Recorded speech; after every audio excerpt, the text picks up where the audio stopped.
Nós estamos numa série chamada Cristo às Portas. O intuito dessa série é fazermos com que nós venhamos olhar para as nossas vidas, né, de uma maneira pessoal, mas também coletiva. Falamos bastante sobre a questão coletiva como igreja, nos preparando para o encontro que já está marcado. Não sabemos o dia, não sabemos a hora, não sabemos o local, mas sabemos que irá acontecer, que é a volta do Senhor Jesus Cristo. E nós começamos na primeira carta aos Tessalonicenses, lá no primeiro capítulo, e vamos até o final da segunda carta aos Tessalonicenses. Então nós vamos aqui pelo menos mais mais um mêsinho aqui, até final de agosto mais ou menos, falando sobre essa carta, quase 2 meses, né, sobre essas duas cartas. E aqui Paulo está entrando na reta final dessa primeira carta. Estamos aqui no capítulo 4, esse livro, essa carta especificamente aqui tem 5 capítulos, estamos aqui no capítulo 4, e Paulo vai mudar um pouquinho de assunto, e aí você vai entender agora por que eu troquei a versão da Bíblia, que nós normalmente costumamos ler na NVI. Mas a NVI, não por ser uma tradução ruim, não é isso, tá? É uma das melhores, se não a melhor que nós temos, tá?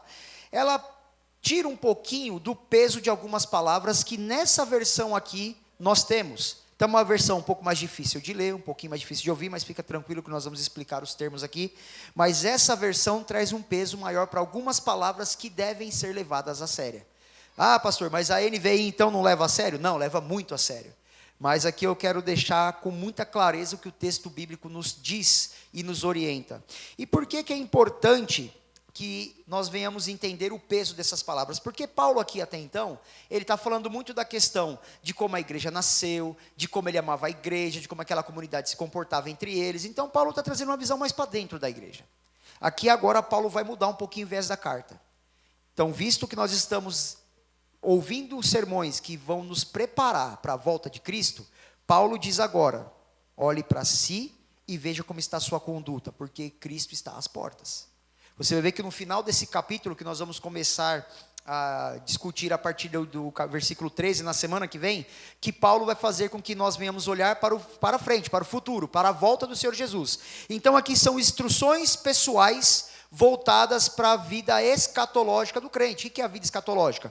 Você está olhando para a volta de Cristo, a escatologia, a volta do Senhor, a doutrina dos últimos tempos. Então Paulo vai trazer algumas correções para aquela igreja, algumas orientações, algumas instruções, para que esse povo consiga de fato, no dia do encontro com Cristo, estar em santidade. E Paulo aqui, ele vai trazer alguns aspectos acerca do cuidado, né? E eu lembrei de uma história de um rapaz que encontrou no meio das suas roupas um filhotinho de escorpião, quase microscópico assim, né? Se eu encontro um escorpião na minha casa, perdão, meus irmãos, não se escandalize, mas eu mato ele, né? E foi o que o homem não fez. Ele não matou o escorpião. Pelo contrário, pegou o escorpiãozinho ali, levou para a esposa, para os 2 filhos, e falou: olha que bichinho bonitinho, né? Vamos cuidar? A esposa dele falou: olha, isso aí, mais para frente pode dar um problema. Não, é só um escorpiãozinho, né? Botou no aquáriozinho e alimentou, e cuidou, e fortaleceu esse escorpião. E estava ali durante anos cuidando e alimentando esse escorpião. Aconteceu de um belo dia, esse escorpiãozinho, né, por conta de um descuido, né, fugir do aquário. E a primeira pessoa que o escorpião ferroou foi a mulher, que tinha avisado ele que ia dar problema. Depois ferroou os 2 filhos e por fim ferroou o homem. O homem assistiu a sua família morrer por conta do descuido com o escorpião, que ele deveria ter matado lá atrás. E aí eu lembrei de uma frase de Joe Owen, que diz assim: mate o pecado, ou o pecado matará você. O nosso problema, meus irmãos, já começando o sermão de uma maneira bem direta, é que nós alimentamos o nosso pecado, como esse homem alimentou esse escorpião, e não sabemos como esse pecado vai reagir lá na frente. Na verdade sabemos, mas a gente nunca espera que a finalidade, o fim dessa história é morte, é destruição. E a gente cultiva o nosso pecado como esse homem cultivou esse escorpião. A gente alimenta, a gente pega carinho pelo pecado, a gente pega afeição pelo pecado. E Paulo vai nos chamar para uma conduta diferente. Ou você mata a sua carne, ou ela matará você. Basicamente isso, a grosso modo, né, podemos dizer assim. E é nessa toante que Paulo vai trabalhar o seu argumento. Cuidem-se, Matem aquilo que pode nos destruir, ou nós seremos destruídos. E hoje nós vamos ver à luz desse texto, né, como viver uma vida que agrada a Deus. Esse é o tema da mensagem de hoje, uma vida que agrada a Deus. Aí você já pode estar pensando assim, poxa, o pastor vai trazer aqui 10 passos para agradar a Deus, 15 passos para o futuro na glória com o Senhor, né, e tudo mais. O texto de hoje, meus irmãos, trará terminologias aqui, bastante pesadas, assuntos que muitos pastores não gostam de tocar, termos que muitos pastores têm vergonha de dizer no púlpito, porque pode parecer uma palavra de baixo calão, uma palavra, né, de segundo patamar, né, em termos de palavras bonitas. Nós vamos falar aqui no português claro, como viver uma vida que agrada a Deus. Para podermos entender isso, nós temos que entender mais profundamente o contexto dessa cidade que já apresentamos nos outros sermões. Mas hoje nós vamos nos aprofundar um pouco mais e nós vamos resgatar algumas coisas que nós já falamos. A cidade de Tessalônica, por exemplo, como nós já vimos anteriormente, era um grande centro da época. Haviam duas grandes e relevantes cidades naquela época, Corinto e Tessalônica, tá? E Corinto ficava no sul, enquanto Tessalônica ficava a norte. Tessalônica era a capital e a maior cidade da província da Macedônia, a província romana da Macedônia, estrategicamente localizada às margens do mar Egeu, né, cortado pela via Egnácia, como nós já falamos na primeira mensagem dessa série. Era um importante polo de comércio e comunicação que ligava Roma ao Oriente. Sua vibrante população de cerca de 200 mil habitantes naquela época fazia dela um centro cultural e econômico ideal para a expansão do cristianismo. Por isso que Paulo enxergou aquele lugar como um lugar estratégico para plantar uma igreja. E vamos resgatar aqui o conceito de que Paulo ficou ali de 3 a 6 semanas e teve que dar a linha, né? Porque senão ele seria morto. Então ele rapidamente plantou aquela igreja se fortaleceu de maneira muito rápida, né? E por ser tão forte culturalmente, a cultura grega era o que norteava as práticas daquela cidade. Isso explica porque Paulo fala aqui da sexualidade e do amor fraternal, você vai entender mais para frente. Então havia duas ideologias naquela época que regravam aquela cultura. A primeira delas é o asceticismo. O que é o asceticismo? No ponto de vista teológico, ela diz que a matéria é má e que tudo que é material é corruptível. Então você tinha o grupo que olhava para aquilo e falava assim, os asceticistas, né? Nós não podemos alimentar nossa carne, temos que matar a nossa carne. Então aqueles mais radicais se enfiavam em monastérios, se isolavam do mundo, né? Traziam ali para dentro de si o conceito de que a gente não pode se misturar com essa cultura, a gente tem que se abster dos desejos sexuais, se abster de bebida, se abster de comida, haviam penitências, autoflagelo, as pessoas se flagelavam ali a fim de punir a sua carne quando pecavam. Então havia esse grupo radical, mas também havia o grupo da libertinagem, que não tinha essa aplicação filosófica do asceticismo, mas em contrapartida dizia, se a matéria é má, vamos usá-la para uma coisa boa, vamos satisfazer os desejos da nossa carne. Então as orgias, os cultos por meio das práticas sexuais, a zoofilia, o homossexualismo, a poligamia, era liberado para aquela cultura. A cultura grega é uma das culturas mais devassas da história da humanidade. Tá? E se você tiver um pouquinho de curiosidade para conhecer o que era a cultura grega, leia alguns livros de história que você vai ver. Para você ter uma ideia de como era aquela cultura, na época ali que Paulo escreveu essa carta, talvez um pouquinho mais adiante, provavelmente mais adiante, Nero, que foi um dos piores seres humanos que pisou nessa terra em termos de maldade, né? Diz a história que ele tinha relações com a própria mãe, e num dia que a sua loucura bateu no teto ali, depois que ele teve relações com a mãe, ele matou a própria mãe.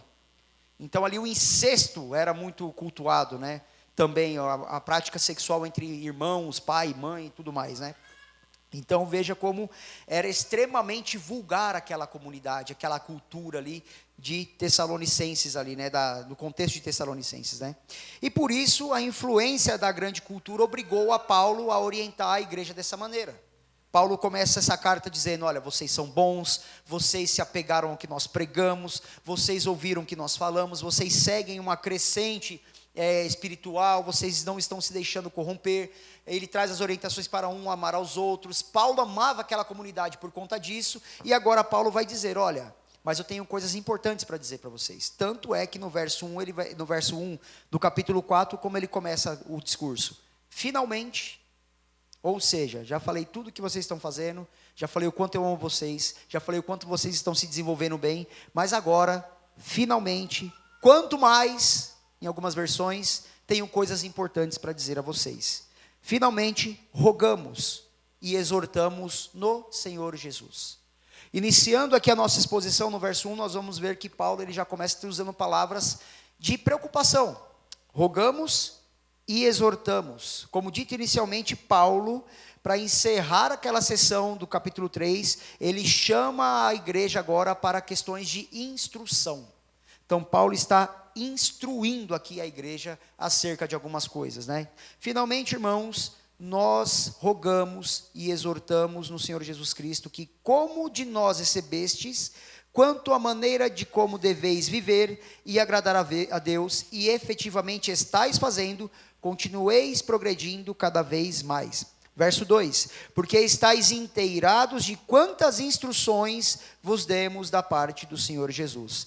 Então veja duas coisas importantes aqui. Primeiro, Paulo não está falando da sua própria boca. Apesar de Paulo estar escrevendo, obviamente, né? Paulo não foi tomado ali como Chico Xavier e escreveu ali de olho fechado, né? Paulo está pautado nos ensinos de Cristo. Então Paulo apresenta a sua credencial apostólica dizendo, olha, apesar de ser eu quem estou falando, na verdade Paulo aqui, vamos resgatar, né? Ele fala no coletivo, né? Nós vos rogamos, trazendo a ideia de que ele, Timóteo ali, dentro do contexto em que eles plantaram aquela igreja, estavam orientando essa igreja, né? Não trazendo holofote apenas para si, mas para a liderança como um todo. Ele diz, nós vos rogamos, na autoridade de quem? De Jesus Cristo. Pautado nas palavras de quem? De Jesus Cristo. E aí Paulo vai dizer que há instruções que eles precisam seguir. E aqui é muito importante, meus irmãos, nós nos prendemos a alguns detalhes. Paulo vai dizer aqui, vocês já ouviram, vocês já receberam essas orientações anteriormente. E nós queremos reforçar. E Paulo ele é muito pedagógico, Paulo é muito didático. Paulo, além de ser um pastor, de ser podemos dizer, um profeta, pelo fato de ter sido um autor que compôs algumas cartas, né, dentro do Novo Testamento, Paulo também era um professor, ele era um mestre, ele ensinava pessoas. Né? E às vezes o pessoal da igreja fica assim, nossa, o pastor fala isso 10 vezes, o pastor fala isso 15 vezes. Não há ferramenta mais valiosa dentro da pedagogia do que a repetição. A gente está alfabetizando o Henrique lá em casa, né? Ele está na escola, então a gente vê que tem lições que ele faz a semana toda do mesmo jeito, né? Aí ele fala, pô pai, de novo isso. Eu falo, faz de novo e você ainda não aprendeu. Então você tem que fazer até você aprender, a repetição. Né? Você vai na academia, você não tem os exercícios de repetição, porque a repetição fortalece. A repetição é o que traz solidez ao ensino. E Paulo está aqui fortalecendo o seu ensino, fortalecendo a sua instrução, dizendo, olha, eu já falei isso para vocês e eu estou repetindo. Vocês estão progredindo, mas eu preciso reforçar que vocês façam essas coisas que nós vamos falar para vocês fazerem. Ou deixar de fazer as coisas que vocês precisam deixar de fazer. Então Paulo, como um bom professor, ele traz a repetição. Paulo é didático, ele é pedagógico. Então, não pegue no pé dos seus pastores, quando eles ficarem repetindo algumas coisas aqui, entendam, nós estamos querendo fortalecer a igreja de Cristo, nós fazemos parte dela, nós ministramos muitas coisas repetidas aqui, mas é porque a gente não tem repertório, é porque muitas vezes o Espírito Santo nos leva para essas questões, para que nós sejamos fortalecidos na palavra de Deus. E Paulo, por ser didático, por ser um pastor, por ser um professor, ele também incentiva os seus filhos, os seus alunos, as suas ovelhas ali a crescerem. Cresçam cada vez mais, ou continueis progredindo cada vez mais. Isso também nos chama a atenção uma questão. A vida cristã não é um espiral cíclico, onde você atinge um topo e fica ali. Sabe? Não cresce mais, está bom do jeito que está aqui. Já parei de trair minha mulher, já parei de sonegar o imposto, já parei de mentir, já parei de bater na minha esposa, ou de apanhar em alguns termos, né? Hoje em dia, pelo menos lá em casa, é mais fácil apanhar do que eu bater, né? Mas já paramos com isso, então estamos bem. Somos santos, somos irrepreensíveis. Não, meus irmãos, a palavra de Deus não ensina isso. A palavra de Deus ensina que nós devemos progredir cada vez mais, porque nós devemos alcançar um objetivo. E qual é? Paulo vai dizer em Gálatas, até que Cristo seja formado em nós. E quando é que Cristo vai ser formado em nós? Quando é que isso vai acontecer? Nós não vamos alcançar essa estatura. A estatura do varão perfeito que é Cristo. Nós vamos correr uma corrida em cima de uma esteira que nunca vamos alcançar esse objetivo. Sempre quando alcançarmos um objetivo, terá outro, e outro, e outro, porque nós devemos sempre melhorar. Sempre buscar crescer no conhecimento e na prática das questões cristãs. Então Paulo vai dizer, continueis progredindo cada vez mais. Por quê? Porque estáis inteirados de quantas instruções vós demos da parte do Senhor Jesus Cristo. Ao olharmos para Jesus, meus irmãos, de verdade, a gente vai ver que a gente nunca é bom o suficiente. Nós nunca seremos bons o suficiente.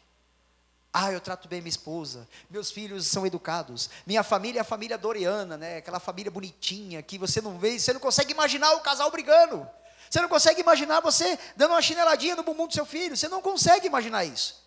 É a família perfeita. Mas quando olhamos para Cristo, nós percebemos um fato: nós não somos bons o suficientes. Sempre teremos que progredir. Na vida cristã não existe ápice de santidade, meus irmãos. Na vida cristã não existe ápice de santidade. Então, hoje, meus irmãos, o que nós vemos, diferentemente de Paulo, são líderes que não querem abordar essa questão. Tem pessoas que assumem a liderança de instituições, que eu me recuso a chamar de igreja, me recuso a chamar esses líderes de pastores, que dizem, olha, não tem problema, porque Deus é amor. Então você pode ter mais de uma esposa. Hoje, meus irmãos, pasmem, existem instituições que se chamam igreja, em que o líder que se diz pastor tem mais de uma mulher. E está tudo bem, porque é o amor. É a igreja do Zezé de Camargo, é o amor. É o amor. Que mexe com a minha cabeça e me deixa assim. Mas esquecem da palavra de Deus. E aí eles não somente aceitam, como motivam casamento homoafetivo, cultivam as questões de poligamia, cultivam o casamento, o sexo fora do casamento. Não, tudo bem o casal de namorados ter relações sexuais antes do casamento, afinal de contas, vai que você prova depois de casar e não é bom. Aí você já casou, aí já era. Aí você vai ter que descasar. E aí eles motivam a prática sexual antes do casamento. Existem, meus irmãos, igrejas assim, instituições desse jeito, líderes que ensinam desse jeito. E Paulo está indo na contramão, dizendo, olha, vocês sabem, olha o que vai dizer no verso 2, vocês estão inteirados quanto às instruções que demos da parte do Senhor Jesus Cristo. Então Paulo já está aqui mostrando que o negócio não é tão simples assim. Não é tão simples assim. Esses líderes que ensinam e motivam essas coisas são boca de Satanás. É o diabo falando. É o diabo orientando. Vocês podem fazer o que quiser, né? Dentro dessa questão do asceticismo, do lado da libertinagem, qual que é a regra deles? Meu corpo, minhas regras. Está tudo certo. Quando Jesus vai dizer, o corpo de vocês é tabernáculo do Espírito. Nós vamos entender melhor isso. Verso 3. Pois esta é a vontade de Deus, a vossa santificação, que vos abstenhais da prostituição, ou em algumas traduções, vos abstenhais da imoralidade sexual. Né? Então Paulo aqui não faz uma lista, quantos passos para agradar a Deus, 15 passos para alcançar a santidade, 8 passos para ser cheio do Espírito, 5 passos para ser batizado no fogo, aleluia, aquela coisa toda, não. Paulo não faz esse tipo de lista. O que Paulo faz aqui é ir direto ao assunto. Ele vai dizer, santifique-se, abstenham-se da imoralidade sexual. Antes ele vai dizer, santifique-se. O conceito de santificação na Bíblia traz a ideia de separação. No Antigo Testamento, quando a pessoa era separada como um narizeu, ali no caso, um nazireu na época, no caso, ela é separada para um ofício. Esse nazireu ele era separado para ser profeta, sacerdote ou coisa do tipo, né? Trazendo de modo geral. Então essa ideia de santificação traz a ideia de separado, traz a ideia de ausente de pecado. Todos nós aqui somos santos no sentido de que somos separados o quê? Do mundo. Então Paulo está dizendo, santifiquem-se, ou seja, separem-se dessa cultura, separem-se desses costumes, separem-se dessas práticas, santifiquem-se. E a santificação dentro da teologia é um processo contínuo. A santificação não é um status. Estou santo hoje, amanhã já não estou mais. Aí você vai lá atualizando o seu status no WhatsApp. Hoje estou santo, amanhã não estou. Aí Deus vai olhar lá no WhatsApp dele e vai olhar seu status. E hoje ele não está santo, vou lá ajudar ele hoje. Não, hoje ele está santo, está ok. Não, não é isso. A santificação é um processo. A partir do momento que você confessa Cristo como seu Senhor e Salvador, e você é selado pelo Espírito Santo, ali acontece o batismo com o Espírito Santo no momento do selo, você é uma pessoa separada por Deus. Você é selado por Ele, você é propriedade dEle. E ali inicia-se um processo de santificação que nunca vai acabar. Como eu falei, nós nunca vamos chegar no ápice da santidade. O processo de santificação ele será interrompido. Quando? Quando você morrer ou quando Cristo voltar. Aí seremos semelhantes a Ele. Aí seremos iguais a Ele. Quando esse processo for interrompido, nossos corpos, depois quando acontecer todas as coisas, será glorificado, e aí não teremos mais pecado. Seremos iguais a Cristo. Não em termos de divindade, mas em termos de santidade. Não teremos mais pecado. Estaremos ali sim, agora, não apenas santificados, mas glorificados em Cristo. Em Cristo. Então esse processo de santificação é contínuo, e enquanto você respirar, meu irmão, você vai lutar contra a sua carne. Você pode estar acamado, quase morrendo, você vai ter que lutar contra a sua carne. Esse processo não acaba. Ele é interrompido ou pela sua morte ou pela volta de Cristo. Então Paulo vai dizer, santifiquem-se. Continuem progredindo, santifiquem-se. Continuem ouvindo o que nós estamos falando, santifiquem-se. Continuem, santifiquem-se, continuem. Então, continue essa luta contra a carne, se separando a todo tempo daquilo que quer te corromper. E o que quer corromper aqui nesse contexto, Paulo vai dizer, abstenha-se da imoralidade sexual. Ou da prostituição. E a palavra grega aqui para prostituição, meus irmãos, é porneia. E porneia é toda e qualquer deturpação da forma original que Deus criou para o sexo ser praticado.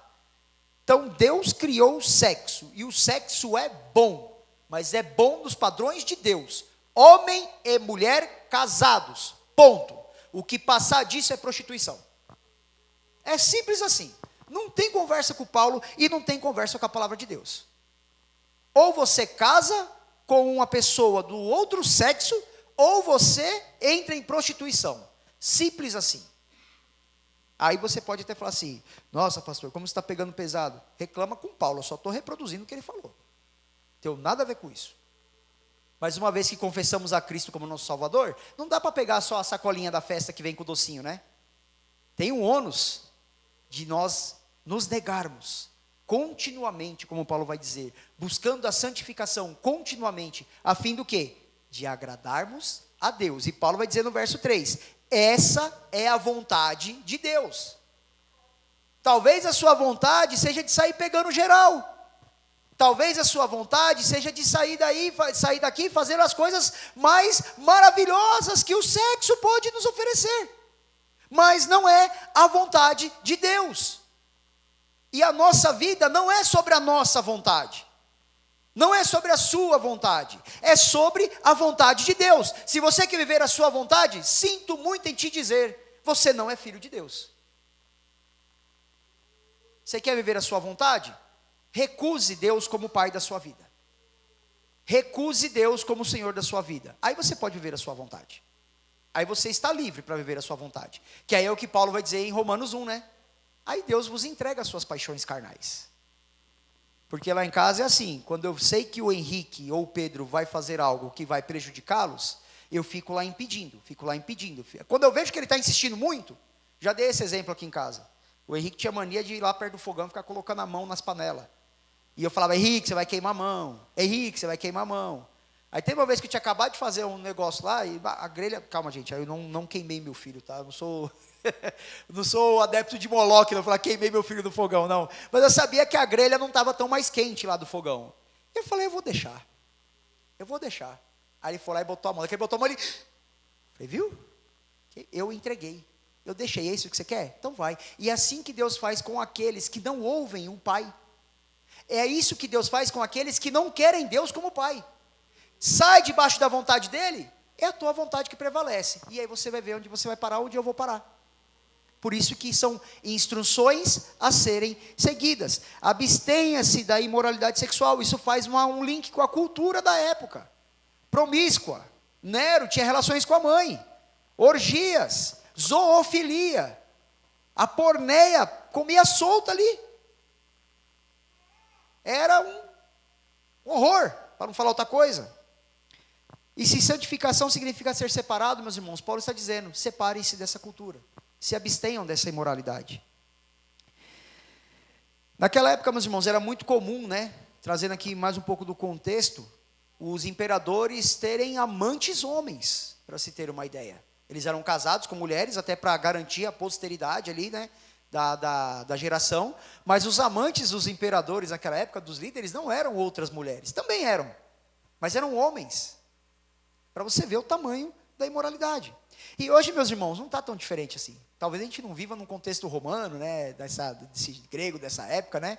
Mas tenta colocar numa TV aberta aí, sentar com a sua família, meia hora para assistir televisão para você ver.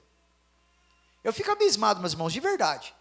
Com famílias cristãs que assistem certas programações, novelas de algumas emissoras por aí. Como conseguem sentar com a sua família num dia de semana à noite para assistir certas coisas? Ah, nossa, está sendo legalista demais, radical demais. Não, meus irmãos, porque simplesmente o que nós vemos algumas vezes é a materialização disso aqui. Às vezes não aparece o filho tendo relação com a mulher do pai, mas no enredo da novela você vê claramente o flerte. Claramente a briga ali de o cara tirar a mulher do próprio pai.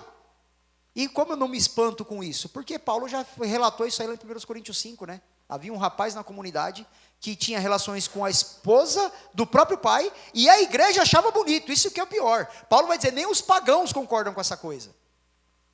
Tem gente hoje, meus irmãos, que não professa a fé cristã, que diz, eu me recuso a assistir certas programações, porque isso aqui estraga a família. E tem cristão dando audiência para esse tipo de coisa.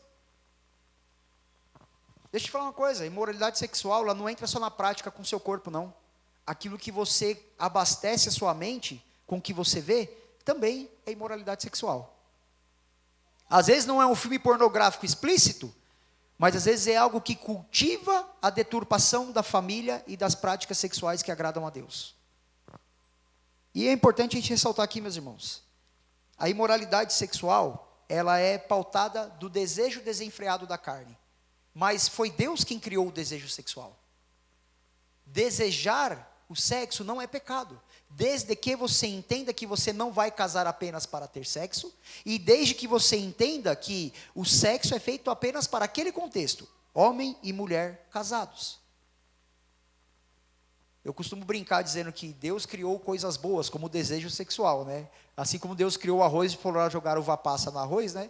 Deus criou coisas boas e o homem vai lá e deturpa tudo. O inimigo das nossas almas vai lá e nos ajuda, oferecendo várias ferramentas para a gente deturpar isso. Para que a gente faça o quê? Saia da vontade de Deus. Saia da vontade de Deus. E Deus nos criou com desejos sexuais, mas pautados na tua vontade. E a vontade de Deus é, homem e mulher, casem-se, procriem, multipliquem a terra. E nós, infelizmente, deixamos com que essas coisas do mundo afetem o nosso leito. Não existe, meus irmãos, uma área da nossa vida sequer que não seja afetada pelo pecado. Não existe. Por que você acha que você tem que ir para a academia? Porque, infelizmente, a gente come demais, fica mais fortinho. A gente come de menos, às vezes, e tem problema de falta de vitamina. A gente, às vezes, por conta da nossa ira, a gente fala coisas que não devemos falar. Todas as áreas da nossa vida é afetada pelo pecado. O corpo, a mente, o coração, a comunhão, tudo é afetado pelo pecado. A criação é afetada pelo pecado. Tudo é afetado pelo pecado. E os nossos desejos também são. E é bom a gente abrir um parêntese aqui e explicar que ter um desejo sexual deturpado não é o pecado em si. O pecado em si é você dar lugar para que esse desejo seja sanado, seja consumido.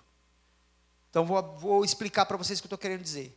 Eu particularmente, pastor Jonathan, não acho que uma pessoa que tem tendências homossexuais está em pecado. Porque o desejo está deturpado. O que eu entendo é que quando ele dá lugar para esse desejo deturpado ser consumido, ser praticado, aí ele pecou. Eu creio na pessoa que luta contra a sua carne, luta contra a homossexualidade e é cristão. Assim como o mentiroso luta para não mentir, Assim como o adúltero luta para não olhar de forma leviana para o outro. Assim como aquele que é violento luta para não ser violento. As pessoas que têm as suas tendências sexuais deturpadas e lutam ferrenhamente contra isso, estão diante da vontade de Deus, estão fazendo a vontade de Deus, lutando contra a sua carne. O problema é quando você diz, eu não tenho que lutar, eu tenho que satisfazer, então eu vou. Então dentro da igreja, meus irmãos, há muito preconceito com esse tipo de pessoa. A pessoa tem trejeito, você já qualifica ela como alguém que dá lugar para a carne. E aí você não percebe que está dando lugar para a tua língua falar mais do que ela deveria. Nós como igreja, muitas vezes olhamos para a pessoa que tem um trejeito homossexual e já julgamos essa pessoa.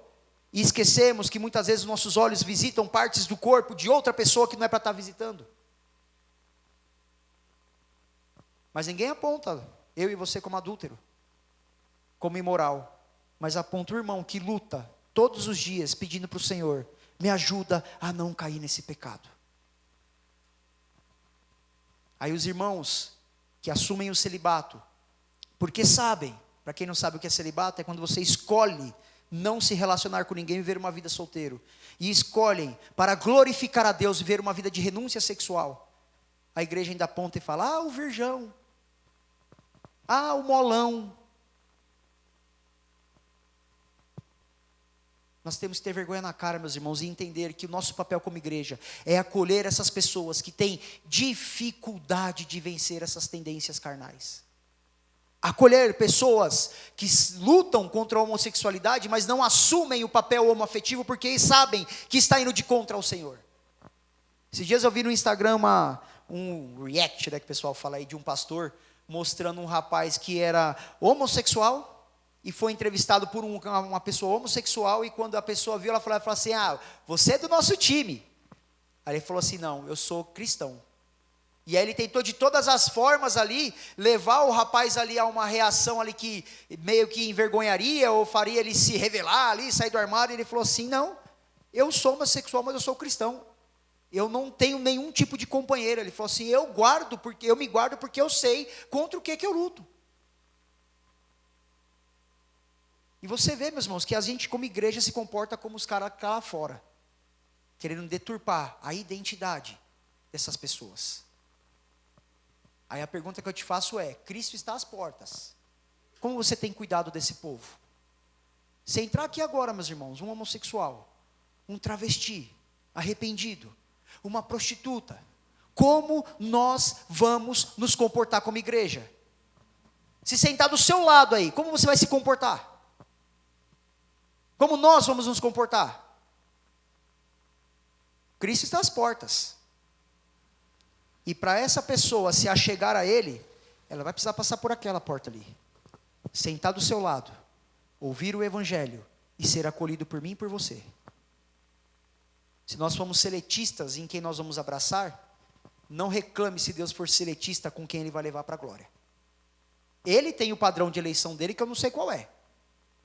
Mas o nosso padrão de eleição é, se quer comunhão, se quer palavra, se quer acolhimento e demonstra arrependimento, nossos braços precisam estar abertos para receber essas pessoas.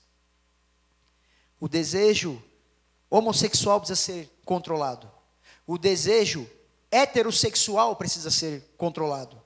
Porque nós precisamos entender que a imoralidade, a porneia, ela afeta qualquer prática sexual deturpada.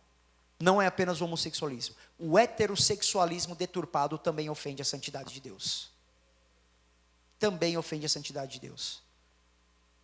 O garanhão que acha que pegar 10 está se mostrando mais homem do que os outros, a mulher que consegue pegar 10 está se achando que é melhor do que as outras, está ofendendo a santidade de Deus do mesmo jeito.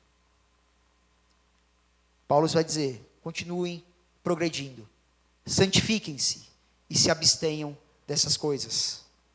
Se abstenham dessas coisas. O sexo foi criado por Deus, meus irmãos, para a glória dele.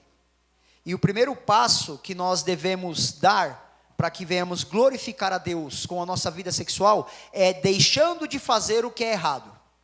Então, já explicamos aqui, não vou chover no molhado. O que é uma relação sexual que agrada a Deus? Homem e mulher casado. Ponto.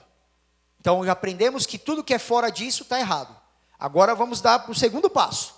Como fazer da maneira certa? Uma vez que você é casado, meu irmão, não dê, vou usar o termo bem pentecostal aqui, não dá brecha para o inimigo. Não deixa o inimigo entrar.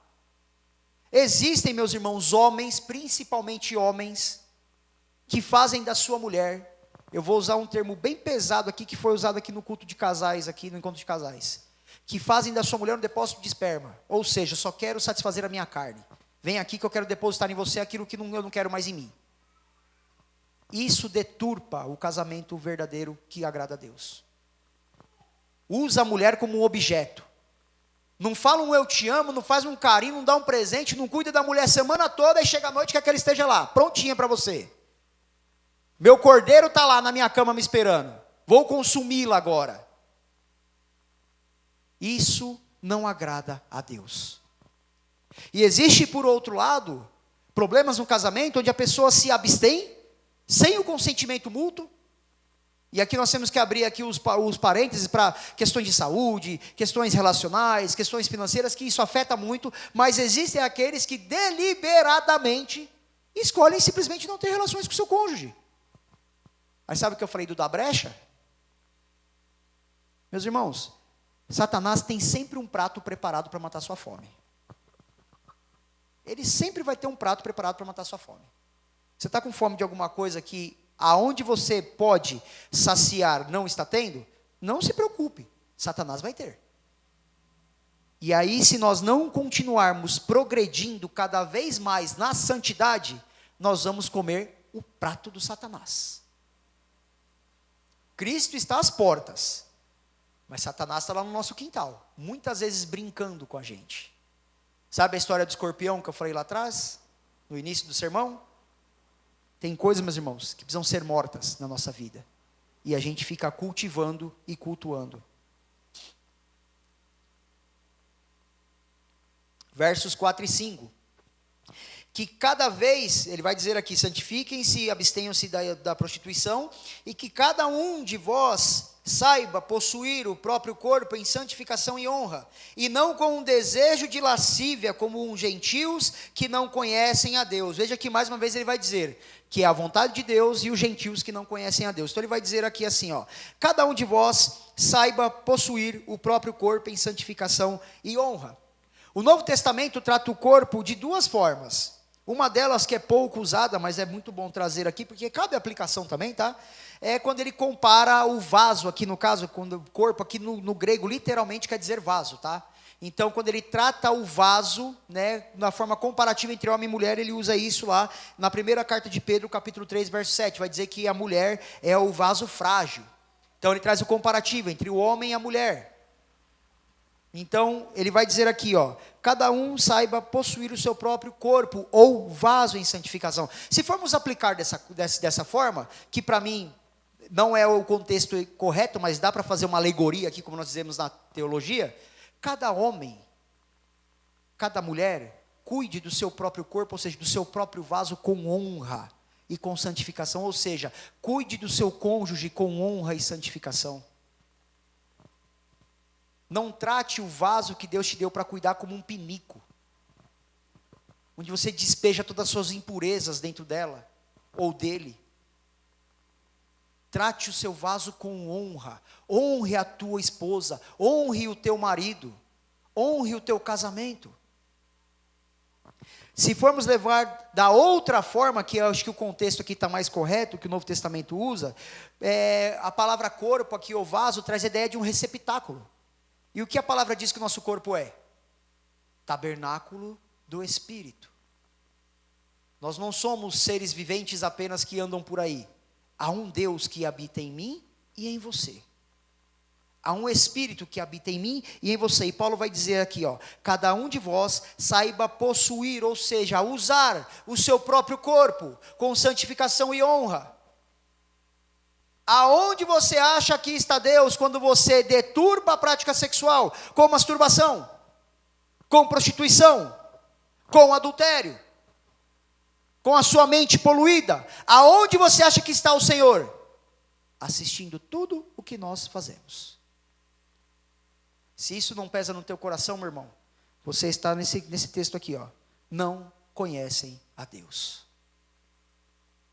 Há um Espírito que habita em mim e em você, e que vê tudo o que nós vemos, falamos, pensamos, olhamos, tocamos, a intenção com que fazemos essas coisas. E Paulo está dizendo, olha, cuidem com honra dos seus corpos. Cuidem com honra dos seus corpos. Honra e santificação, ou seja, separem os seus corpos dessas práticas. Faça essa pergunta para você. Onde vocês pensam que está o Espírito de Deus, quando nós estamos deturpando aquilo que Ele deixou como bom para a gente?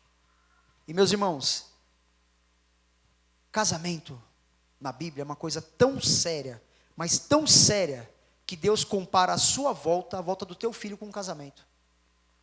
Ele compara a santidade da igreja com a pureza sexual. Ou seja, nós precisamos estar imaculados, limpos. Em Efésios 1, nos mostra o motivo pelo qual nós somos eleitos no Senhor. Você não foi eleito para cantar, você não foi eleito para pregar, você não foi eleito para ser bonito, para ser feio, você não foi eleito para ter família, você não foi eleito para nada. Você foi eleito, segundo a palavra de Deus, segundo a presciência de Deus, para ser santo e irrepreensível. É isso. Santo, separado, irrepreensível. Não é aquela pessoa que não tem pecado, mas é o teu vizinho olhar para você e não ter do que te acusar. É você chegar na sua reunião de família e a pessoa falar assim, ixi, lá vem o taradão, lá vem o safadão, ou a safadona, ou a taradona, lá vem o sem vergonha. Isso é ser irrepreensível. Eu gosto muito de sempre lembrar o velório de um teólogo muito famoso chamado Russell Shedd. Quem gosta de teologia conhece esse cara, um pastor dos mais brilhantes que essa terra já viu, principalmente na nossa era. E quando ele faleceu, deram uma palavra para a filha dele falou assim, eu nunca vi o meu pai pecar, eu só sei que ele pecava porque a Bíblia diz que ele pecava, porque eu nunca vi ele pecar. Isso é ser irrepreensível. Isso é ser irrepreensível. Então a palavra nos chama para isso, nos convida para isso, e ela nos orienta, Paulo nos orienta. Nós temos que zelar pelo nosso corpo. Temos que cuidar com santificação e honra. Por quê? Porque o Espírito Santo habita em nós. O Espírito Santo habita em nós. Você não é um boneco cheio de vento, meu irmão. Você é um ser vivo, que Deus soprou nas suas narinas o fôlego de vida, e escolheu por misericórdia, graça e motivos redentivos habitar em você. Há um selo vivo no seu coração, que é o Espírito Santo, que diz, você é propriedade de Deus, honre agora o seu corpo, o tabernáculo onde ele habita hoje. Verso 6, e que nesta matéria ninguém ofenda nem defraude ao seu irmão, porque o Senhor, contra todas essas coisas, como antes vos avisamos e testificamos claramente, é o vingador. Lembra que eu falei que Paulo era professor? Aqui ele fala, nesta matéria, tipo assim, nessa disciplina aqui, falando de sexualidade, de moralidade, de ética cristã, vocês sabem como devem prosseguir. É o que ele fala, nessa matéria ninguém ofende nem defraude. O que quer dizer aqui defraude? A palavra defraudação aqui, traz a ideia de todo desejo que é despertado, sem ter a condição legítima de saná-lo. Então, ou seja, eu não posso despertar no meu próximo um desejo sexual, sendo que eu não posso ajudá-lo com aquele desejo. Isso é defraudação. A expressão grega traz exatamente isso, um desejo que não pode ser sanado legitimamente. Então Paulo vai dizer, nessa matéria, nesse assunto da sexualidade, você não desperte em ninguém algo que você não pode, de forma legítima, sanar. Vou repetir, lembra da pedagogia de Paulo? Vou repetir mais uma vez. Qual é a forma correta de se ter relações sexuais? Homem e mulher no casamento. Passou disso? Defraudação. É isso que Paulo está dizendo, defraudação. E é curioso Paulo usar essa advertência, meus irmãos, entre irmãos da igreja, né? Olha o que Paulo fala no verso 6, e que nessa matéria ninguém se ofenda nem defraude a quem? Ao seu irmão. Paulo está falando para uma igreja. Isso não quer dizer que em Tessalônica tinha esse problema. Mas o que ele quer dizer é que pode ocorrer esse problema.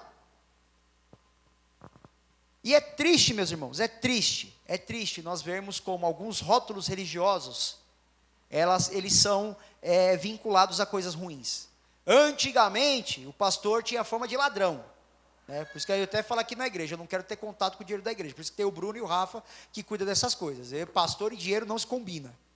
Então deixa para lá, que pastor antigamente tinha fama de ladrão. Hoje em dia, infelizmente, o pastor tem fama de adúltero. Porque o que tem de gente caindo nesses escândalos sexuais aí, meus irmãos, não está escrito. Hoje existem mais escândalos sexuais do que financeiros dentro da mídia aí aparecendo.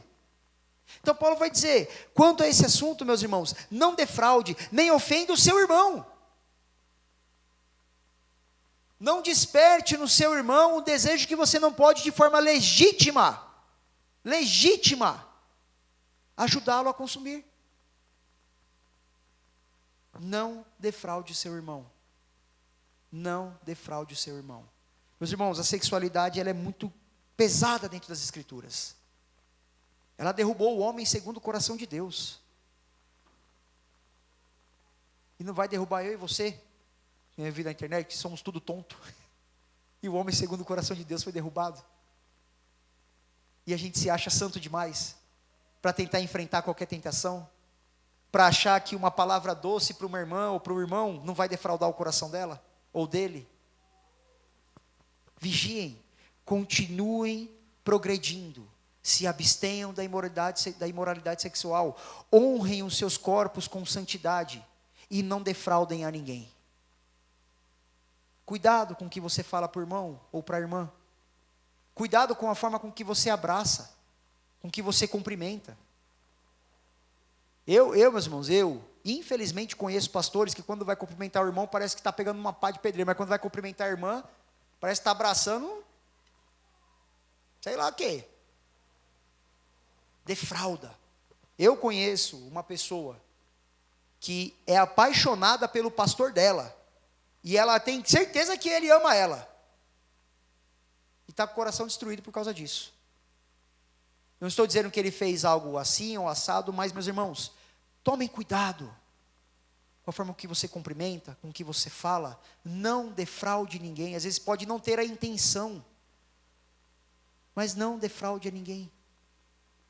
Às vezes o pessoal fala assim, nossa, tem uns pastores que é bruto com as mulheres, né, tal. Eu falei, tem que tratar a mulher igual homem, basicamente, se você é casado. Para não ter problema, não ter risco. E aí, irmã, beleza? Salve, Pai do Senhor. Tudo beleza? Dá o tapinha na mão, tá, beleza. Não tem problema, meu irmão, dá o ósculo santo, dá um abraço, não tem problema. Mas tome cuidado com a forma com que você abraça. A forma com que você cumprimenta. Você pode defraudar o coração de alguém. E Paulo está dizendo, cuidado, para não defraudar quem? O irmão. O irmão. Advertência para dentro. Verso 7. Portanto, Deus não nos chamou para a impureza, e sim para a santificação. Então, mais uma vez, não vou chover molhado aqui, esse verso 7 está dizendo que Paulo está orientando aqui, Deus nos chamou para a pureza, para a santificação e não para a impureza. Traz o eco de Efésios 1, fomos chamados para sermos santos e irrepreensíveis, separados e sem ter o que ser acusados, ou seja, puros e santos. Foi para isso que fomos chamados. Verso 8, dessarte que em quem rejeita essas coisas, não rejeita o homem, e sim a Deus, que também vos dá o seu Espírito. Vai trazer um link com o que acabamos de falar. Deus nos deu o seu Espírito. Ele habita em nós. Quando nós fazemos coisas boas, servo bom e fiel. Quando fazemos coisas más, servo mau e irresponsável. E Deus está vendo as duas coisas pelas lentes do seu Espírito. O que estamos fazendo com os nossos corpos? Com as nossas mentes, com os nossos olhos, com as nossas mãos, com o nosso coração. Deus sabe de tudo. Ele nos deu o seu Espírito. Ele nos deu o seu Espírito. Verso 9, agora ele muda de assunto, né? E eu já vou caminhar para o fim. Não vou ficar remoendo aqui, porque Paulo só finaliza o que ele já falou. E aí no verso 9 ele muda. Aí ele vai dizer, no tocante ao amor fraternal, Não há necessidade que eu vos escreva, porquanto vós estáis por Deus instruídos que devais amar-vos uns aos outros. Essa semana perguntaram para o Lionel Scaloni, que é o técnico da Argentina, semana passada, aliás, né? O Messi começou o jogo no banco, e aí ele entrou no segundo tempo. Aí perguntaram assim para ele, que orientação você deu para o Messi? Aí ele falou assim, não tem que dar orientação para o Messi. Eu vou falar o que para o Messi? Se mexe aqui, se mexe lá? Não tem nexo isso aí. Ele sabe o que ele tem que fazer. É o que Paulo está dizendo aqui. Quanto ao amor fraternal, eu não deveria nem estar falando para vocês o que vocês devem fazer. Vocês sabem o que tem que fazer. Vocês sabem o que tem que ser feito. Eu não preciso ficar orientando um a amar o outro. Se você faz parte de uma igreja, que tem um irmão sentado do seu lado, que não mora na mesma casa que você, que pensa diferente de você, que come comidas diferentes de você, que gosta de um perfume diferente do seu, que gosta de um passeio diferente do seu, você é obrigado a amá-lo do mesmo jeito. Só que muitas vezes nós temos dificuldade de amar quem mora na nossa casa, quem dirá quem congrega na mesma igreja. Eu falei aqui no primeiro sermão, Paulo amava essa igreja tanto, e ele ficou de 3 a 6 semanas lá. Nós como Bereana aqui estamos há quase 3 anos, e eu vejo que muitas vezes não temos a capacidade de amar o próximo. Cristo está às portas. Se você não consegue conviver com ele aqui um domingo, quem dirá uma eternidade? Paulo está dizendo, vocês precisam amar uns aos outros, e eu nem precisava estar falando isso para vocês. Isso é meio que chover no molhado. É como dizer para o Messi o que ele tem que fazer. Dizer para o cristão amar o próximo, é como dizer algo que já está claro, na nossa vista. Se você tem dificuldade de amar o próximo, meu irmão, você tem dificuldade de fazer a vontade de Deus. E isso faz parte do que Paulo está falando. Pode parecer que não tem vínculo, mas veja o que ele fala 2 versos atrás, não defraude o seu irmão. Pelo contrário, amem-se fraternalmente. Trate a irmã que está do seu lado como sua irmã. Trate o irmão que está do seu lado como seu irmão. Trate-os como família. E pense exatamente dessa maneira. Se você é uma pessoa casada e você se relaciona com o irmão da sua igreja, não é somente um adultério, é um incesto também aos olhos de Deus, porque é o corpo de Cristo removido e feito por irmãos gerados na cruz. E se você despertar o desejo numa pessoa, ainda que você seja solteira, e você não pode desprender aquele desejo de forma legítima daquela pessoa, você também está cometendo um incesto vinculado com lascívia. Então veja que não há uma mudança de assunto, há um complemento. Amor fraternal é de irmãos, pai e filho, nunca no aspecto sexual, quando há irmãos. Então, mais do que adultério, o irmão que faz coisa que não deve fazer com a irmã, ou a irmã que faz coisa que não deve fazer com o irmão, também está cometendo um incesto diante do corpo de Cristo, diante da cruz, que é a manjedoura onde a igreja foi gerada. Verso 10. Cadê o verso 10? Sumiu aqui. E na verdade estáis praticando isso mesmo, para com todos os irmãos em toda a Macedônia. Contudo, vos exorto, irmãos, a progredirdes cada vez mais. Paulo vai dizer, vocês já estão praticando esse amor fraternal, mas eu não posso simplesmente dizer parabéns. Eu tenho que continuar dizendo para vocês, continuem praticando, continuem praticando, continuem praticando, porque isso agrada a Deus. Não se acomode na sua vida perfeita, que talvez você seja irrepreensível hoje. Talvez você realmente seja santo hoje, mas não se acomode nisso. Continue praticando, continue praticando, continue praticando. E concluir no verso 12. Deus, a letra da Bíblia está pequena aqui. Aqui, achei, pronto. Continue praticando, né, e seja diligentes pela forma de viver tranquilamente. Cuidar do que é vosso e trabalhar com as próprias mãos, como vos ordenamos. E de modo que vos porteis com dignidade para com os de fora e de nada venhais precisar. Paulo está aqui trazendo a ideia da reputação, quando ele fala assim, olha meus irmãos, seja diligente para viver tranquilamente. Então, ou seja, se você não procura sarna para se coçar, que nem diz o ditado, você vai ter uma vida tranquila. Você vai lutar contra os seus desejos, sim, mas você não vai ter com o que se preocupar. Está tranquilo. Se uma mulher já dá trabalho, imagina Salomão com 1000. Você vai viver a vida tranquila com a sua mulher. Fique com ela. O seu marido, a mesma coisa. Fique com ele. Honre seu vaso.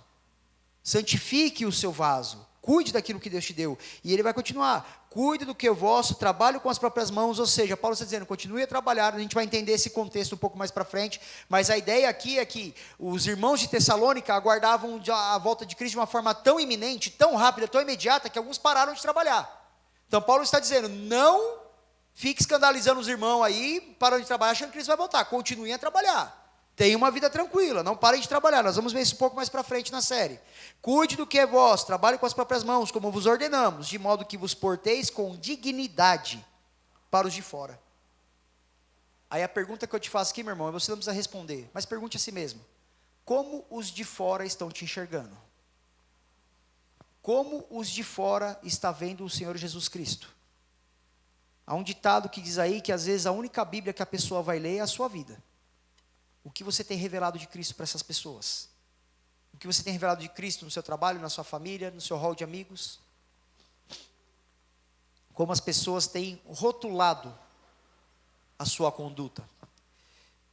Eu inevitavelmente não deixei de lembrar do episódio da cruz.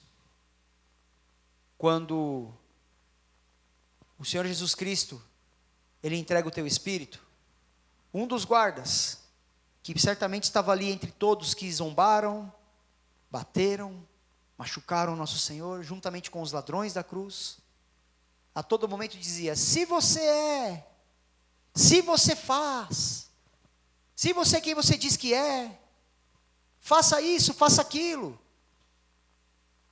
Quando Jesus entregou o seu espírito, uma das revelações mais tocantes das Escrituras é, de um guarda que diz, verdadeiramente, este era o Filho de Deus. Como as pessoas diante das suas obras, meus irmãos, têm rotulado você. Como as pessoas têm enxergado o Filho de Deus na sua vida. Aquele guarda conseguiu não somente entender quem era Jesus, mas conseguiu vincular a pessoa de Jesus pela sua obra ao Pai dele. Verdadeiramente este era o Filho de Deus. As pessoas têm visto quem na sua vida? Quando as pessoas olham para você, quem elas falam que é o seu pai? Quem elas falam que você está ali obedecendo uma vontade? A quem elas conseguem enxergar que você está obedecendo? Será que verdadeiramente as pessoas olham para nós e dizem, aí está um filho de Deus? Alguém que está fazendo a vontade de Deus? Alguém que está se abstendo das coisas que a Bíblia reprova? Como as pessoas têm olhado para você, meus irmãos, meu irmão. Cristo está às portas. Não vai demorar para Ele voltar. Talvez nós não vejamos aqui em vida. Talvez nós venhamos ser entre os que vão ressurgir. Nós venhamos ressuscitar primeiro, né? Porque já teremos morrido quando Cristo voltar. Mas isso nos traz uma preocupação ainda maior. Nós falamos aqui no momento da oração e eu não falei à toa. Eu falei para trazer aqui realmente esse link. Nós vimos a história de um homem que teve sua família morta no naufrágio em 12 minutos. Nós vemos um relato bíblico onde o menino falou que estava com dor de cabeça e morreu logo depois. E nós vemos um relato, agora recente na Venezuela, do Miguelzinho, que durante 3 dias ficou debaixo dos escombros. Talvez você tenha alguns segundos, talvez você tenha alguns minutos, talvez você tenha alguns dias para consertar a sua vida. A hora que o Senhor chamar a tua senha, meu irmão, não vai ter mais chance. Como as pessoas estão te enxergando? Verdadeiramente como um filho de Deus? Ou como alguém que não faz a vontade de Deus? E que não conhece a Deus, como vai dizer Paulo? Que venhamos revisitar as nossas práticas, porque isso que Paulo fala muito mais sobre o que nós pensamos muitas vezes do que o que nós fazemos, porque o que nós fazemos só reflete aquilo que nós pensamos. Então meu convite para você nessa manhã é, arrependa-se. Ah, pastor, mas não tem como consertar o erro que eu cometi mais. Ainda assim arrependa-se. Arrependa-se porque Às vezes nós vamos ter que carregar alguns baldes pesados na nossa vida, que você não vai ter como se livrar mais deles. Mas com o perdão do Senhor, esse fardo certamente ficará mais leve. Porque é na cruz que você encontra o perdão e a leveza desse balde que às vezes está pesado na sua vida. Feche seus olhos, eu quero orar com você.